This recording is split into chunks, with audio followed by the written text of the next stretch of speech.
જે દી તે મારા મઢમાં આવીને તારું માથું નમાવ્યું ને, એ જ દી મેં તારા કિસ્મતના તાળા ખોલી નાખ્યા હતા.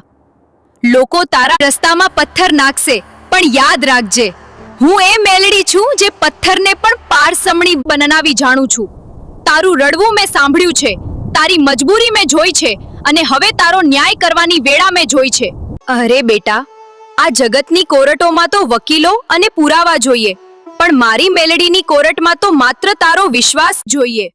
જેને દુનિયાએ અન્યાય કર્યો છે, જેને ખોટા આડ ચઢાયા છે, એની અરજી લઈને આજે હું બેઠી છું.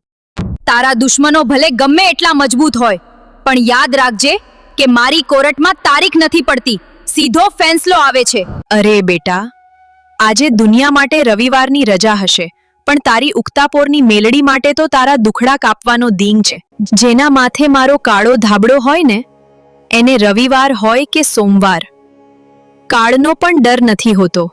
અરે બેટા, આજે દુનિયા માટે રવિવારની રજા હશે, પણ તારી ઉક્તાપોરની મેલડી માટે તો લોકો કહેશે કે રસ્તો અઘરો છે, પણ એમને ક્યાં ખબર છે કે તારી આગળ તો આ કાળી મેલડી કાળ ચક્ર ફેરવતી હાલે છે.